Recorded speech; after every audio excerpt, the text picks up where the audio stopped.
seen that before? Have you seen that before? Oh, before. Well, some of you are saying yes, and some of you are saying no. Yeah. Okay. He told us. So it's just a flow sheet on how to interpret rhythms. So what I'll do is I'll just go through here and I'll tell you what I know about these things, and if you have questions, just let me know, okay? First of all, when you look at Do we have? the monitor, you're only going to see the strip. You can't see that. You're only going to see a strip.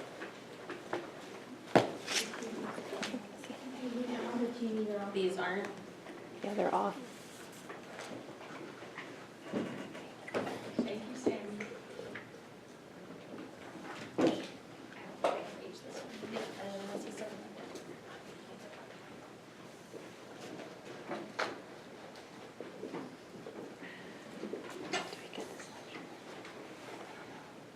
So the way I approach looking at strips, or looking at the monitor, is the QRS narrow? If it is, then it's supraventricular. You're using the AV node, the bundle of His, and the right and left bundle branches. Is every QRS preceded by a P wave? If it is, it's a sinus rhythm. If there's no P wave, then you have to go through that flow sheet or other things, other steps that we'll go into. But is the QRS narrow, and is everyone preceded by a P wave? And is there a pulse that matches the rate? If that is the rhythm on the monitor, and there is no pulse, then it's what? PEA, despite it looking like sinus rhythm. You need to be able to look at a rhythm or a piece of paper and get a quick estimate in your mind of the rate. And there are two ways to do it. One way is that way right there, you count the big boxes. Finding an R wave on a big box line, and if the next R wave is on the next big box line, the rate is 300. If it's 2 boxes over, it's 150. If it's 3 boxes, it's 125, then 100, then 75, and on down. The reason that is true is because those big boxes are time, and that paper spools off at a set amount of time. So that's how you can estimate it that way. You certainly should probably know by now the different parts of what's going on with the heart at the different peaks. The P wave is excitation of the SA node and contraction of the atria. The PQ or PR interval is the time delay from the SA node to activation of the AV node. The QRS is the contraction of the ventricle, the ventricles.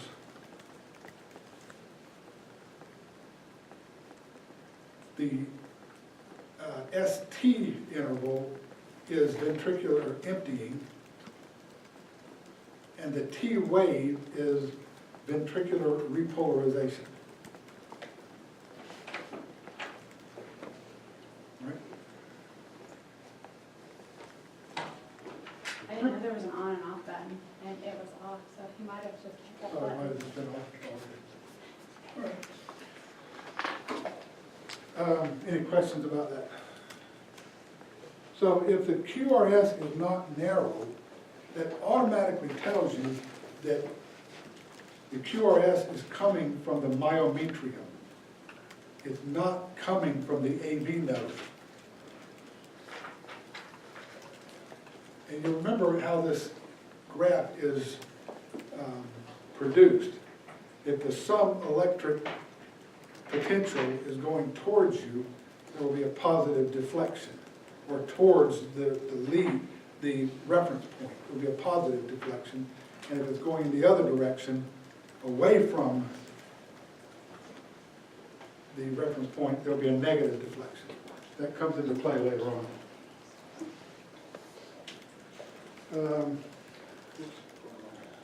So what I'm going to do here is I'm just going to go over the different arrhythmias. So let's start with the middle here. Ventricular fibrillation is, and I'm going to dumb this down, so for explanatory purposes, is just the ventricle. There's a lot of electrical activity going on, but it's just quivering. There's no organized contraction. There will never be a pulse in VFib. By the way, all of the myocytes, the cardiac myocytes, are connected to each other by things called intercalated disc. So what happens in one spot in the myocardium will, in a wave-like pattern, go across the heart.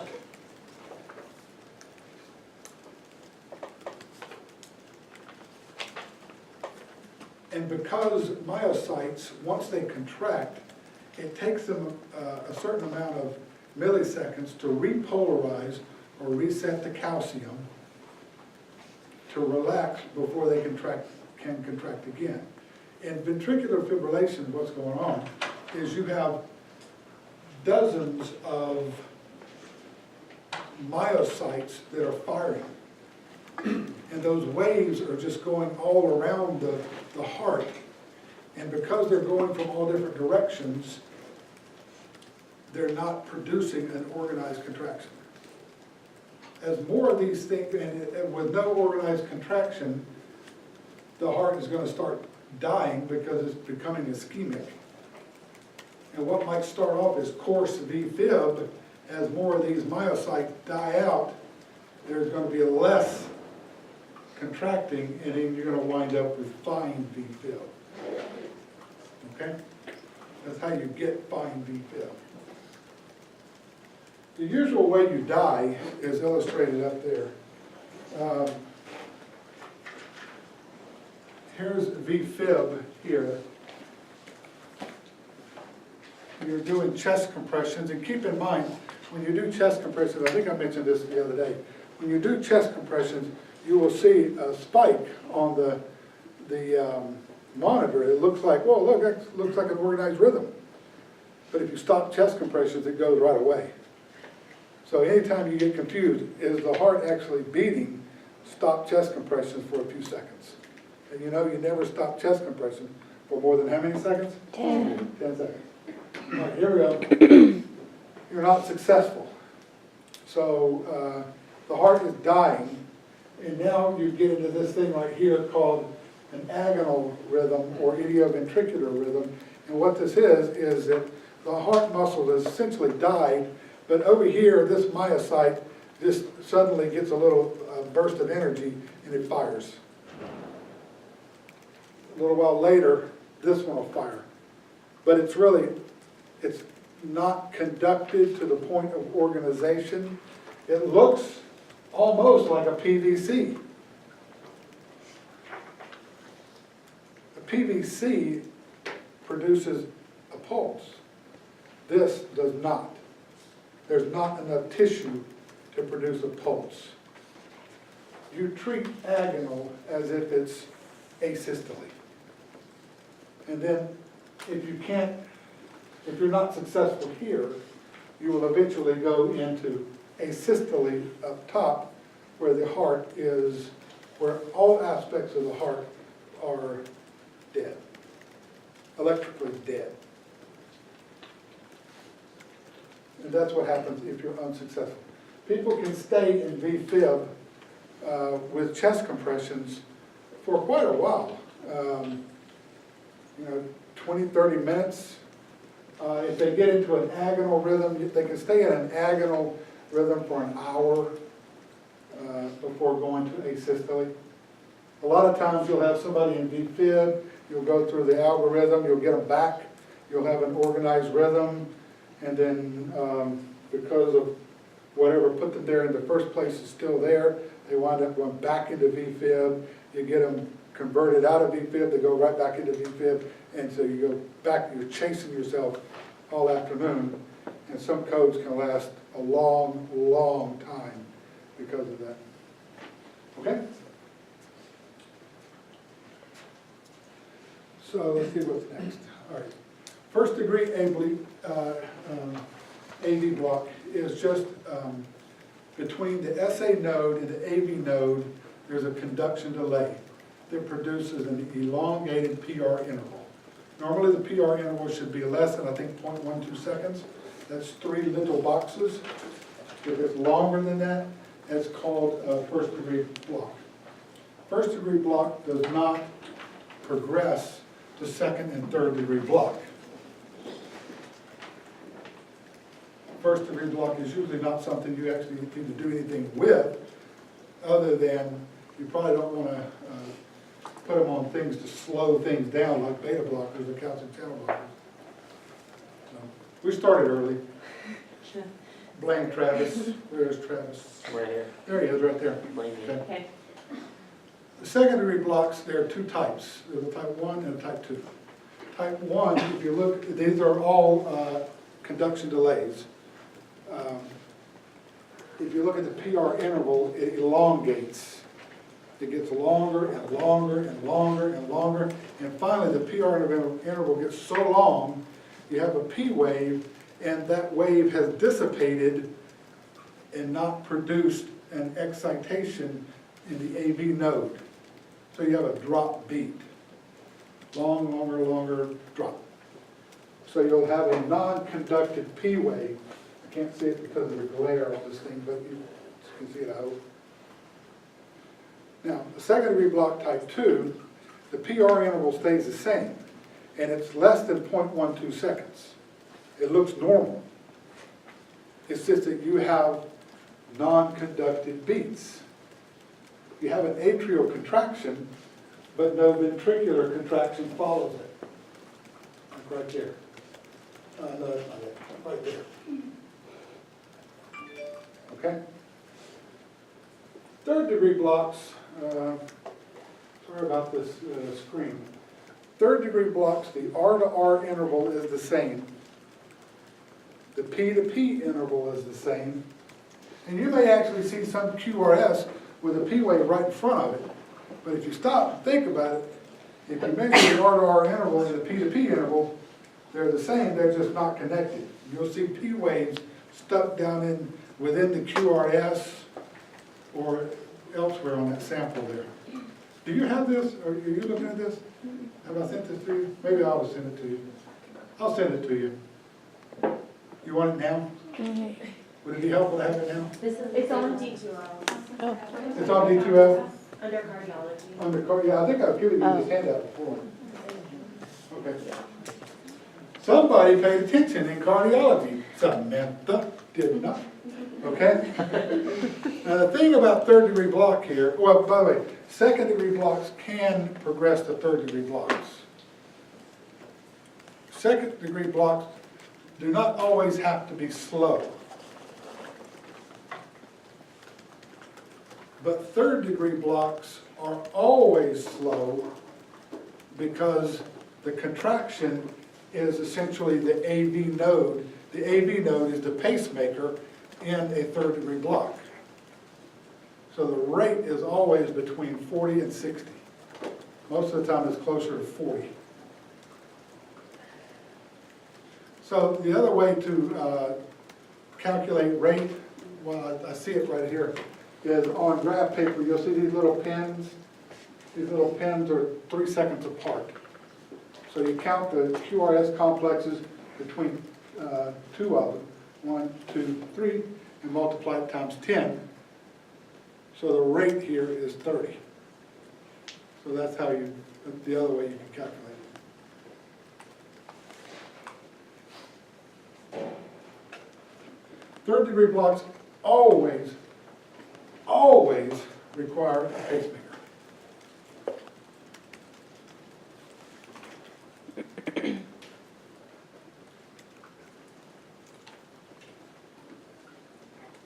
The top one is sinus bradycardia. It's sinus bradycardia because the QRSs are narrow. You're using the AV node in the bundles, and every QRS is preceded by a P wave. So if you count those little pins, 1, 2, 3, 4, the heart rate there is 40. Okay?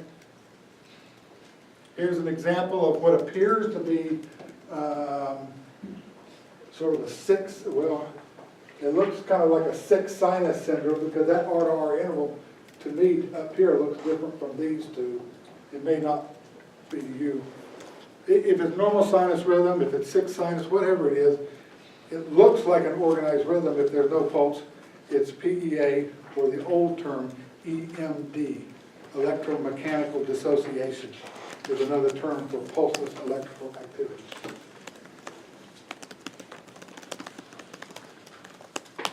In AFib,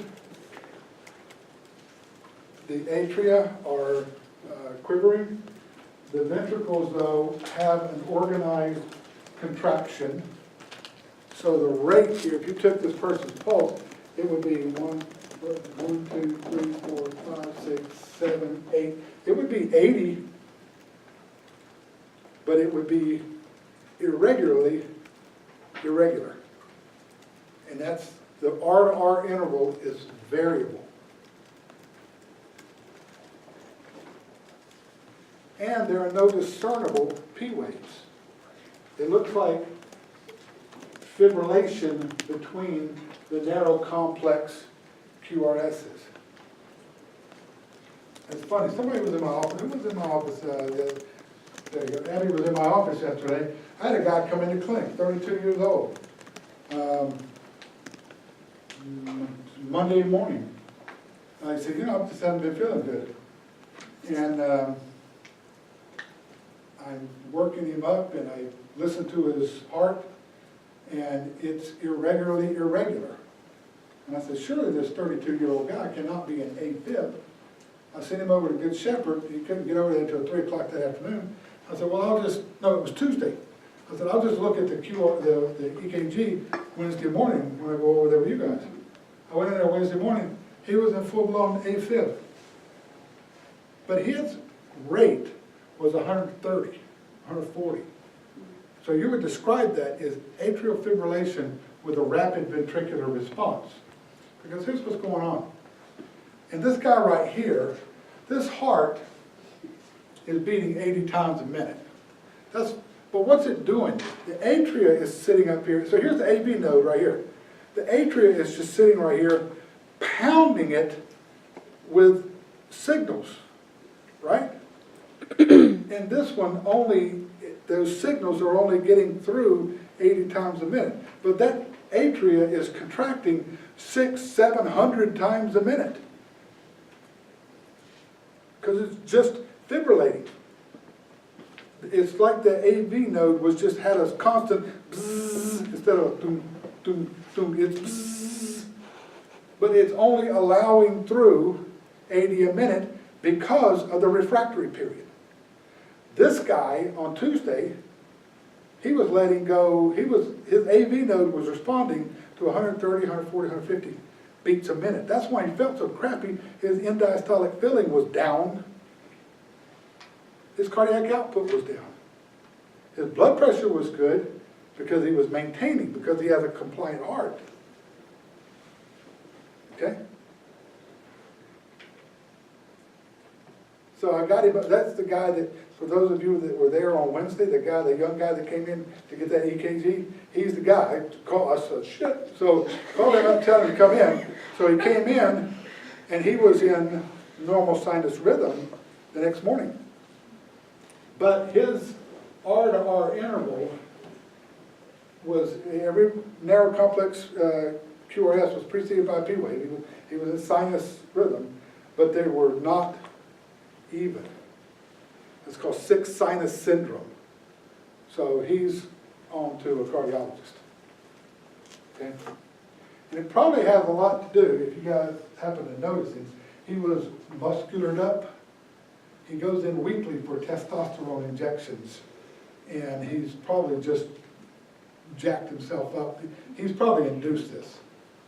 32-year-olds do not normally are in AFib. AFib is common though in the geriatric crowd. Just about everybody over the age of 70 is in AFib.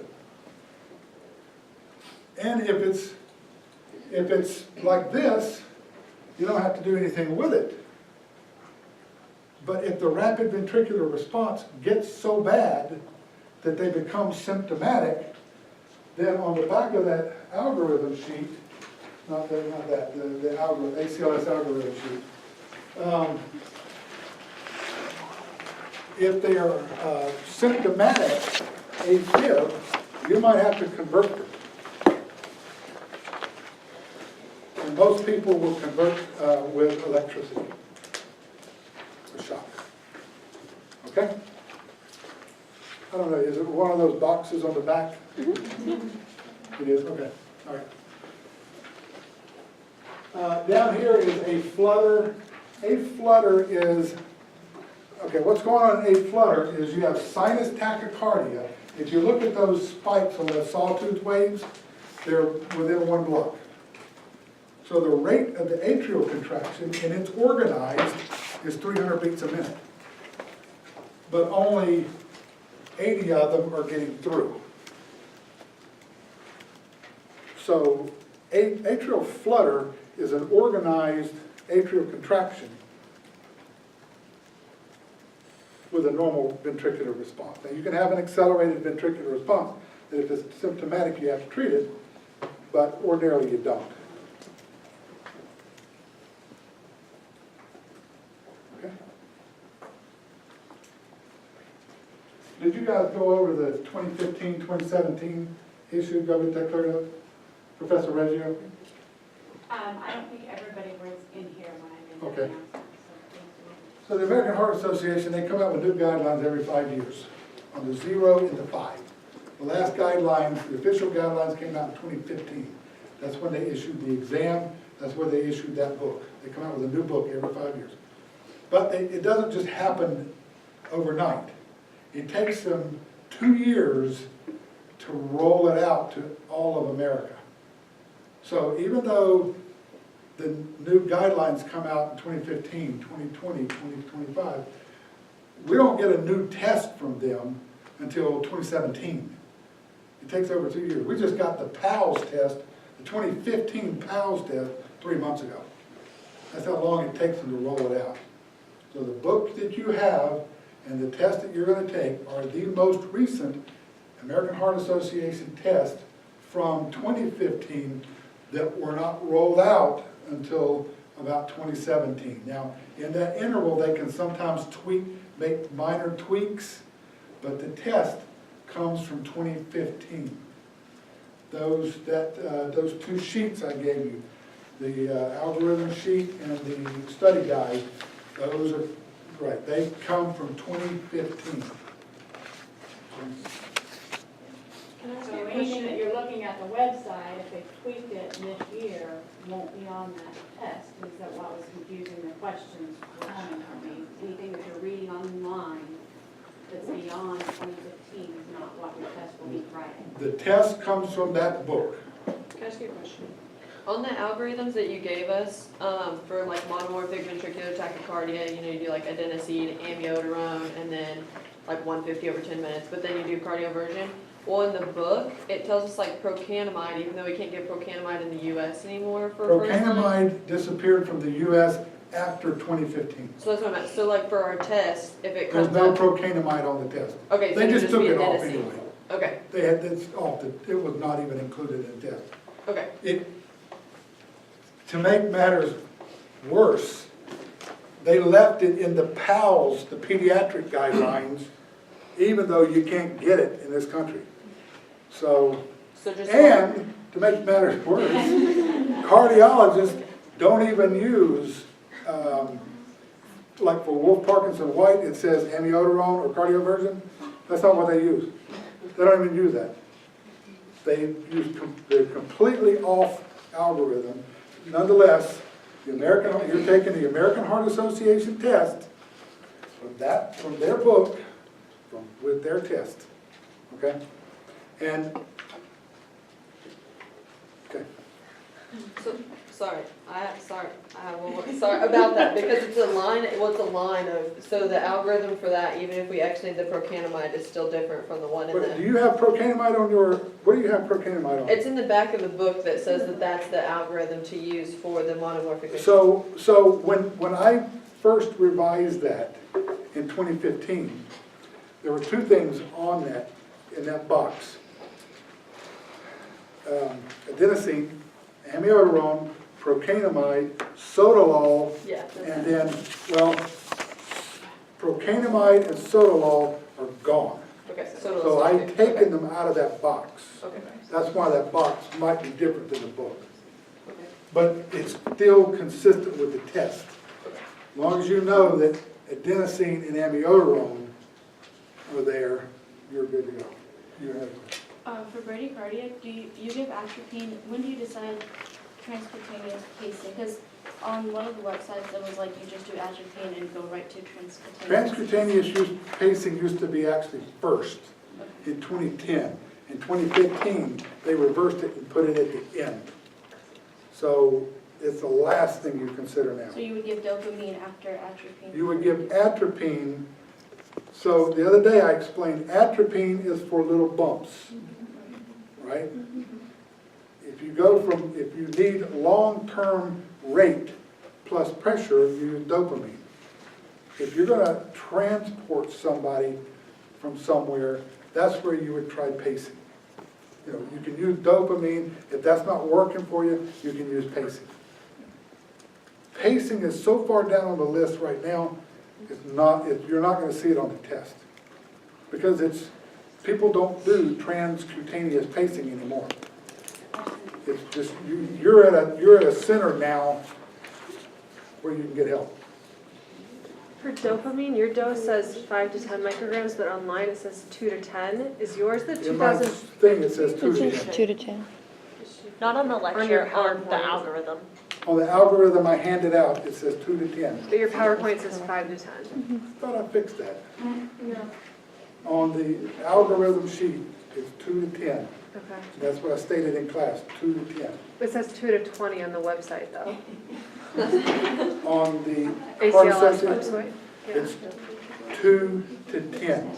10. 2 to 10. I'm telling you 2 to 10 for a very good reason. Otherwise, I would be telling you 2 to 20 or 5 to 10. I'm telling you 2 to 10 for a very good reason.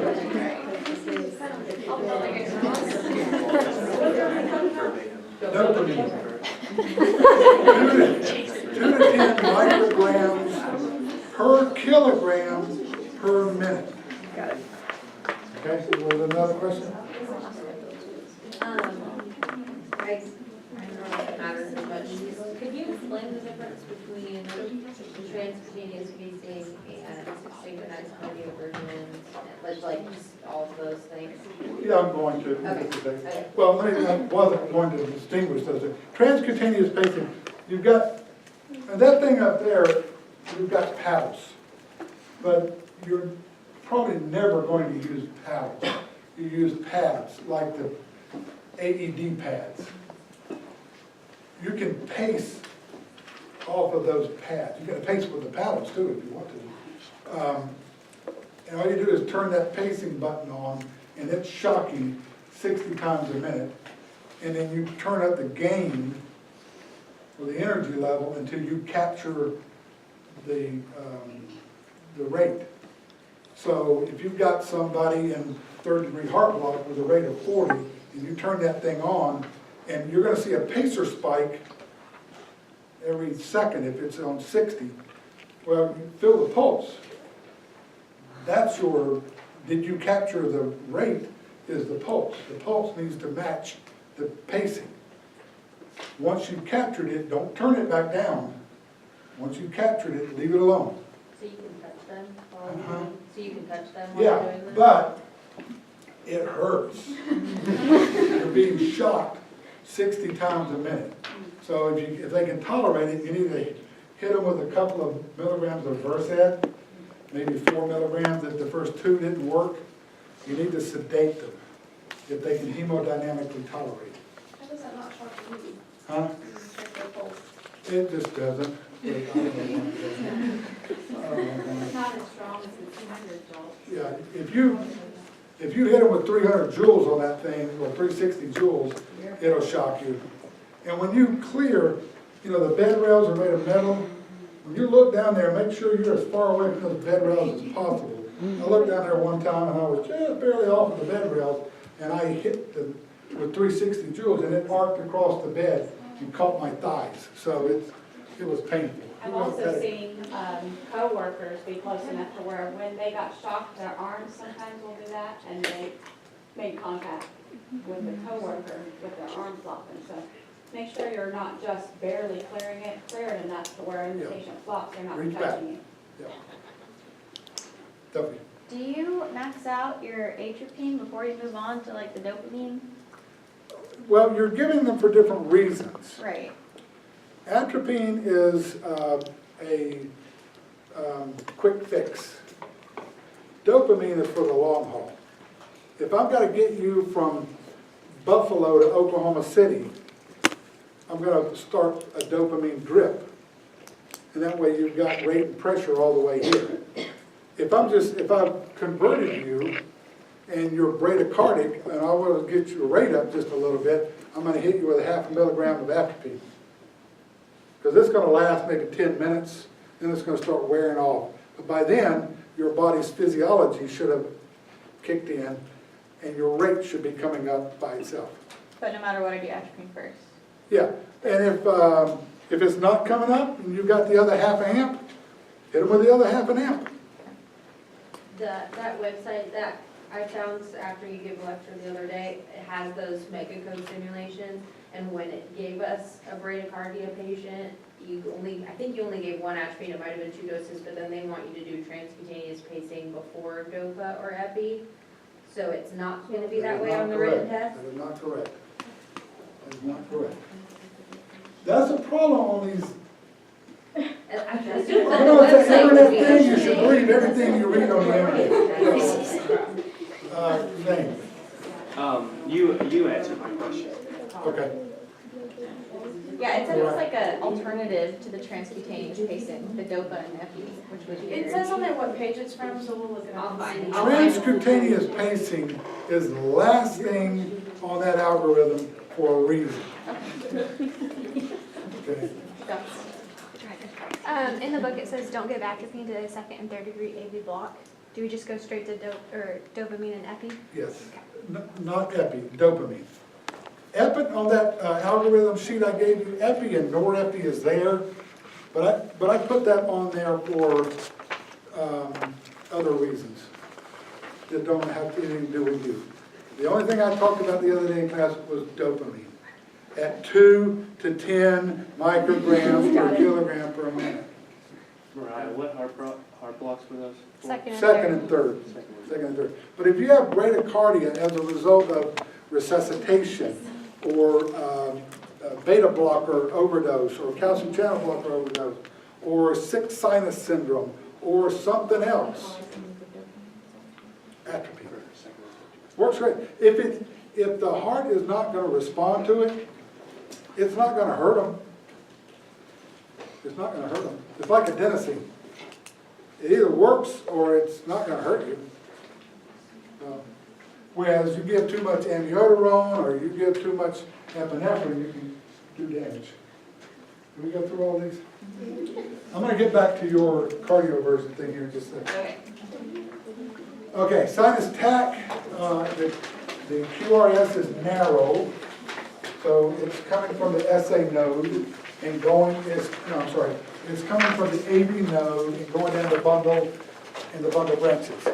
Every QRS is preceded by P wave, so it's sinus tachycardia. The next one down, there is no P wave. So it is supraventricular tachycardia. It's still narrow complex. That means something's driving the AV node. But what? So, I think I might have explained this before, but just in case. So here's the SA node, AV node is right there. So there's a thing called reentry phenomenon. So normally this impulse comes to here, and then there's a delay here, a normal delay, a physiologic delay, before the impulse goes out. So this impulse would go out. Well, in two types of individuals, in Wolff-Parkinson-White syndrome and in old folks who, because of ischemic changes in their heart, they develop these reentry pathways, the impulse goes out through the normal bundle of His, but then you've got a reentry pathway that comes back in. So while this is beating at 60 times a minute, you got this pathway going on 60 times a minute, and that one going on 60 times a minute. So what the result is down here is the ventricles are firing at 120 times a minute. I mean, the ventricles are contracting.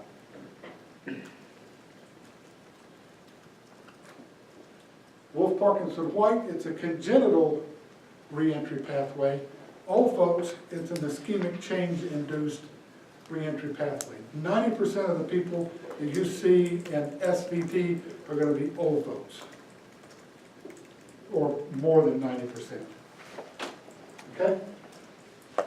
The way you stop this is you just, you put a conduction delay in here that messes up the cycle. And the only way this happens is that the refractory period for the AV node is just right. That reentry stimulus is just right to allow it to fire again. Otherwise, the reentry will be blocked. That reentry pathway exists all the time. It's just that it's not the right timing. Therefore, to stop SVT, all you got to do is induce a little conduction delay, which is stimulate the vagus system. That's the first thing with SVT, vagal maneuvers.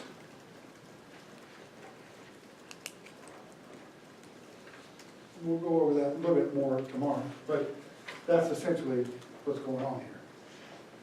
So if you look at, now keep in mind that this impulse right here is going to go back up. So most of the time what you see in SVT is you'll see, so here's the isoelectric line. Where's the P wave? P wave here is not normally here. The P wave is normally that, or most of the time it's that. It's a biphasic P wave because you got this and that. And most of the time, because of the timing, this is buried in the QRS and you never see it.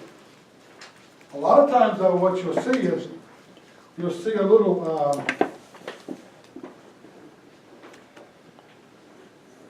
you'll see a little squiggly thing that doesn't really look like a Q wave. That's this. Or you might see it as, let's see.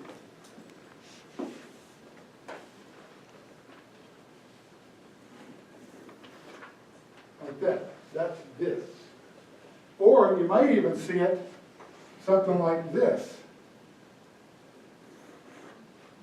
There it is up there. Okay. The thing is, it will be fast, and the P wave will not be right there. It will not be where it's supposed to be. Then. That's SVT and Wolff-Parkinson-White. Okay. So, SVT, people have exacerbations of it because of the timing issue, right? So if I suddenly develop SVT and I bent down to pick up something, and I suddenly increased the volume, blood volume in my chest, and I could wind up delaying the time of my cardiac cycle, and I can convert myself. Most people convert themselves. They'll feel like, oh crap, my heart's going like this, da-da-da-da-da-da, I can feel it, da-da-da-da-da, and then all of a sudden, you convert yourself. Is that when you tell them to cough? Well, there are a whole bunch of vagal maneuvers we'll go over tomorrow. I'm gonna stick my finger in your butt. So, your butt, JC. Now, the next damn person that asks me a question, you better think about it. That'll be a very important question. Okay, so anyway. Not recording that. So, Wolff Parkinson, what is the characteristic wave of Wolff Parkinson wave? Delta. That's a delta wave. So, if your rate is 80 a minute, I can see that delta wave. If you're in SVT, it's too fast to see the delta wave. You can't see it. So you can't tell whether that person's in SVT or WPW. It's important to know that, because if they're in WPW and you give them adenosine thinking you're on the right track, you're going to kill them, or you can kill them. Or if you use diltiazem, or if you use a beta blocker. You can't use any of those with WPW. Why? Because what you do is you knock out the normal pathways, leaving nothing but the congenital reentry pathways. You can accelerate the heart and send them into VT. Okay? But that doesn't happen with ischemic reentry pathways. Okay? Next question. How do you know if?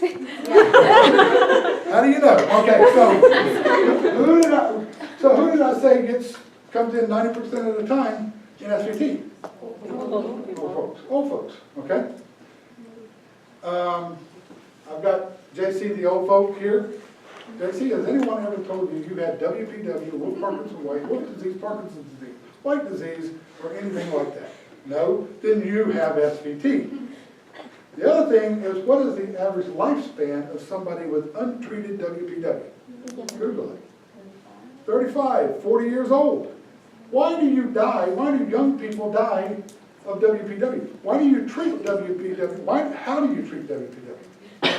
You use ablation, radio ablation, to go in there and radio frequency destroy these reentry pathways. The cardiac electrophysiologists do it. Why do you die at 35 years old of WPW? It's not that you don't know about it, it's why do you die? You die because of a phenomenon called the P on T. Yes. Or the R on T, depending on how you learned it. And this gets back to Samantha's question about synchronized cardioversion.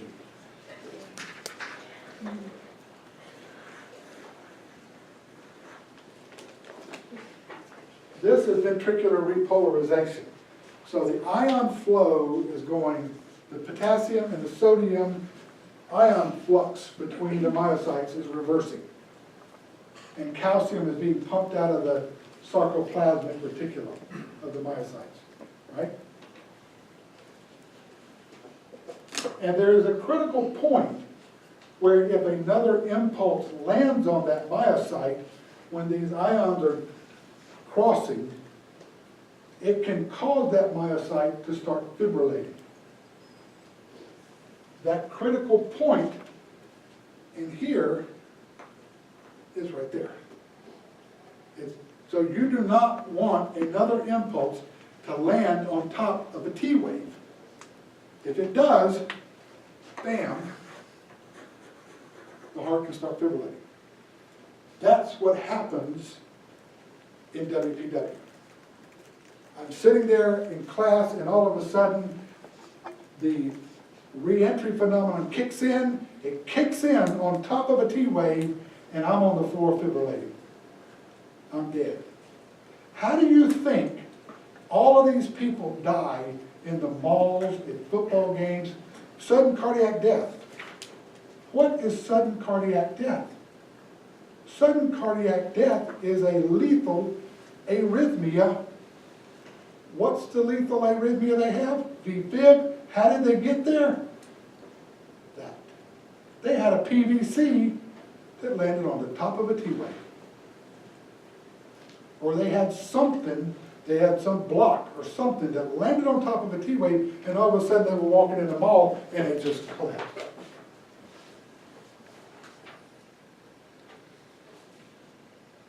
Okay? Getting to your question, Samantha, what is the difference between defibrillation and cardioversion? Defibrillation is you take those paddles out there, you warm them up, everybody clear, bazinga, right? Cardioversion is meant to avoid the P on T. So if you're going to sit there and shock somebody, you don't want to shock them on top of a T wave, right?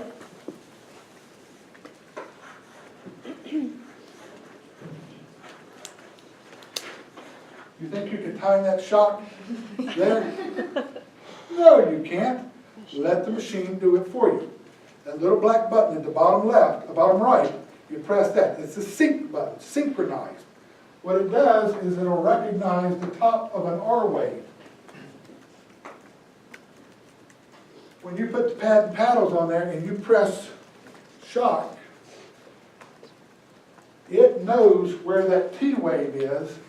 It will delay the shock until it's off the T. So that's why when you press the fire button, you hold the paddles down, or there may be a couple of 100 milliseconds before the thing fires because it's avoiding the top of the T wave. If you have the sync button on, that's cardioversion. Anytime you have a pulse, you want to cardiovert them to avoid the P on T.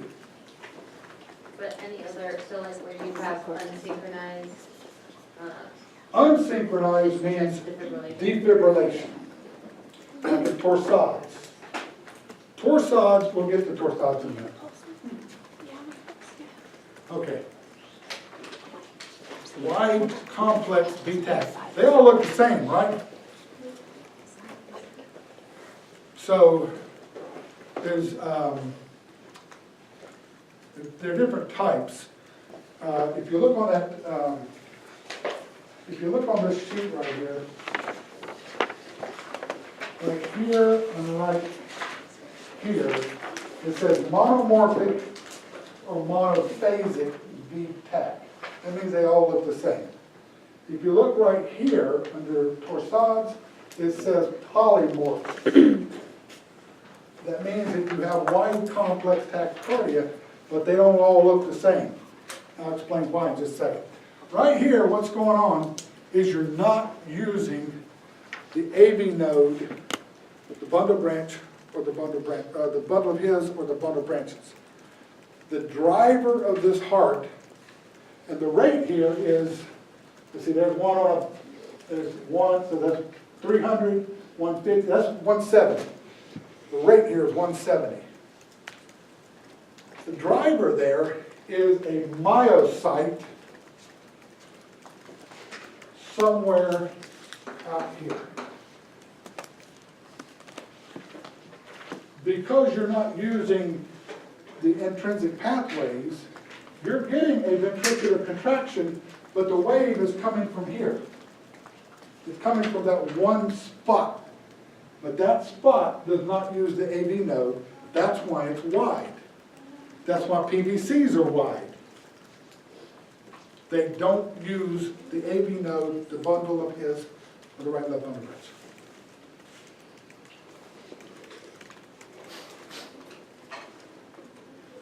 Now there are three types of VTAC. There's pulseless, there's stable, and there's unstable, and there are three different algorithms that go along with those. So if you see a VTAC tomorrow, do we have a pulse? No pulse. Were they stable? Yeah, they walked in. They were, they drove up here, they walked in. Hey, Mom, heart feels like it's racing in my chest here. I'm a little lightheaded, but, I can still score 30 out of 30 on a mini-metastasis exam. Or I'm about ready to pass out, my systolic pressure is 58, I have wet lungs, whatever. That's unstable.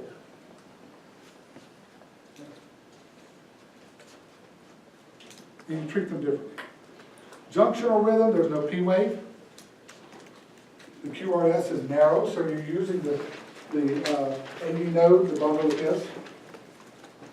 This will always be slow.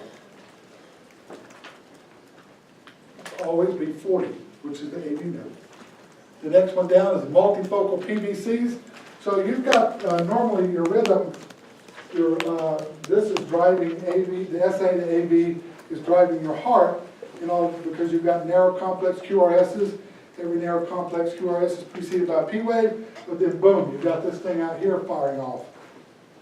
Then a few seconds later, boom, there comes another one from down here. And because they're from two different directions, because the summation of electrical activity is from not the same place, the PVCs are going to look different. If you have less than 6 unifocal PVCs per minute, that's normal. If you have more than 6, you need to cut down on the Red Bull, you need to cut down on the coffee, you need to get off of the Adderall. Abby? Okay? So, and if they become multifocal, that is a more ominous sign. If a heart is ischemic, if I've converted you back, boom, oh look, I have an organized rhythm, I'm doing chest compressions for 2 minutes, I take a pulse, the pulse is 50, and they're PVCs. They're PVCs because the heart is ischemic. Get the rate and pressure up, and you're going to get rid of the PVCs.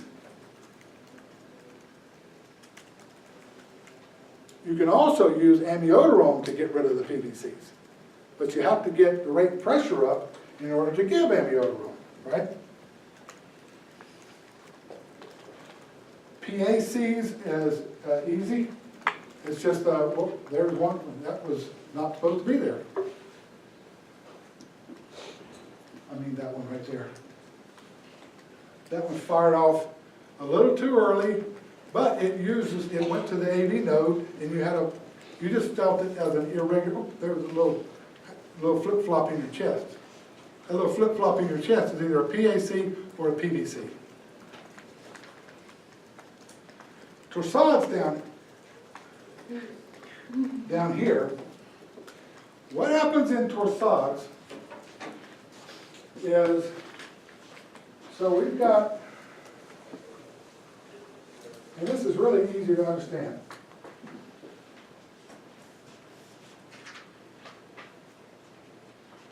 What happens in torsades is you have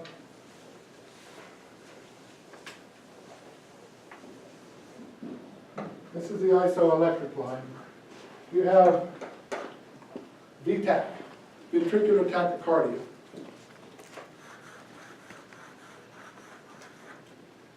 And then all of a sudden, this focus takes over, changes.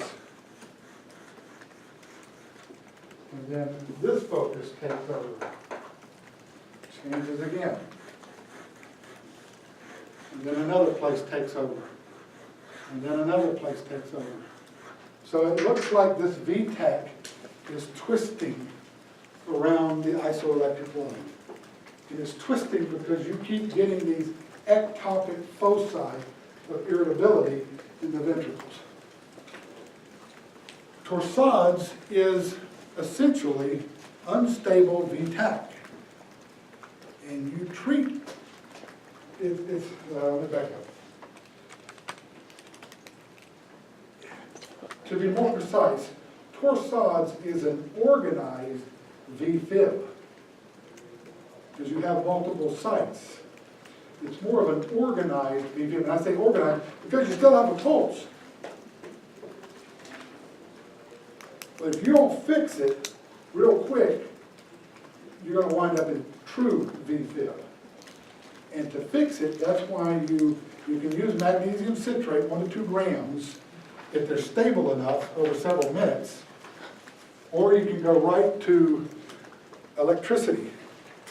But if you're gonna use electricity, treat it like V-fib, take the sync button off and defibrillate them at either 200 joules for a biphasic machine or 360 for a monophasic machine. Okay? Nathan, you okay? Yeah, what do you use the unsynchronized rhythm there for? I mean, what are you shocking with unsynchronized there? The only 3 times you use unsynchronized are V-fib, pulses V-tach, and torsades.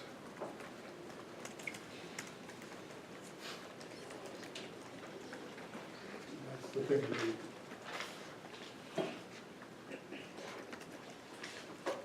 Would that help? I have another question about the brain cardia. Sorry, I'm bother you about it. So, I think most of the questions were just told us to do transcutaneous pacemaking and unstable bradycardia patient. And the book, and I just found something from the 2017 says to do transcutaneous pacing before atropine, that it should be your first priority in an unstable patient. I just don't want to get messed up. Yeah, I would do like I told you to do. I would do exactly like I told you to do. I don't, they don't update the test. The test only comes out, in the book, only comes out once every 5 years. So they may change things as they go along, but they're not going to appear on their test. This is not a test I wrote, they wrote this test, their book. Can you talk about bundle branch blocks for a little bit? Well, other than, yeah, so,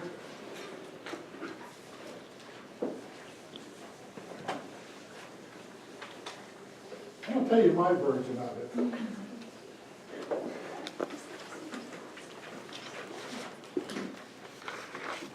You have V1, 2, 3, 4, 5, 6.